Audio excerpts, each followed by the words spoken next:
প্রবাসীর না বলা কথাগুলোই আমরা পৌঁছে দিই সবার হৃদয়ে। আজকের গল্পটা এক বাবাকে ঘিরে, যার ছেলেটা শেষবার ফোন করেছিল মৃত্যুর কয়েক ঘন্টা আগে। কোনো অভিযোগ ছিল না, শুধু ছিল কিছু না বলা ভালোবাসা। তাহলে শুনুন, অনেক প্রবাসীদের জীবনে ঘটে যাওয়া ভালোবাসা ও কষ্টের গল্প। ছেলেটা সকাল বেলায় বাবাকে ফোন দিল। বাবা, তোমরা কেমন আছো? আমিও ভালো আছি। মাকে বলো চিন্তা না করতে আর একটু হাসি মুখে থাকতে।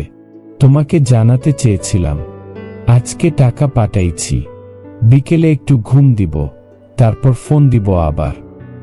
এই ছিল শেষ ফোনটা আমার ছেলের।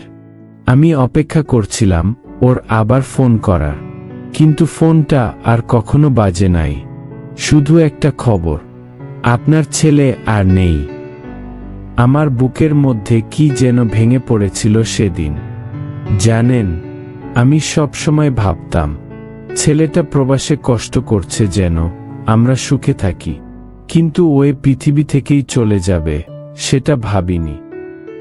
যে ছেলেটা পুরো পরিবারকে আগলে রাখত, আজ সে নিজেই দেশে ফিরল কফিনবন্দি হয়ে। শেষ ফোনটা বাবা ধরেছিলেন ঠিকই, কিন্তু ছেলেটা কখনো আর ফোন করেনি, কারণ প্রবাস জীবন সেখানেই থেমে গিয়েছিল। প্রবাস কেবল টাকা পাঠানোর নাম না, এটা অনেক না বলা গল্প, চাপা কান্না আর কিছু অসমাপ্ত ভালোবাসার নাম। এমন গল্প যদি আপনার হৃদয় ছুঁয়ে যায়, পাশে থাকুন প্রবাসীর চোখে জীবনের গল্পগুলোতে। গল্পটা ভালো লেগে থাকলে একটা লাইক দিয়ে শেয়ার করুন এবং কমেন্টে বলুন আপনার মনের কথা, আর পাশে থাকুন প্রবাসীর চোখে জীবনের সঙ্গে।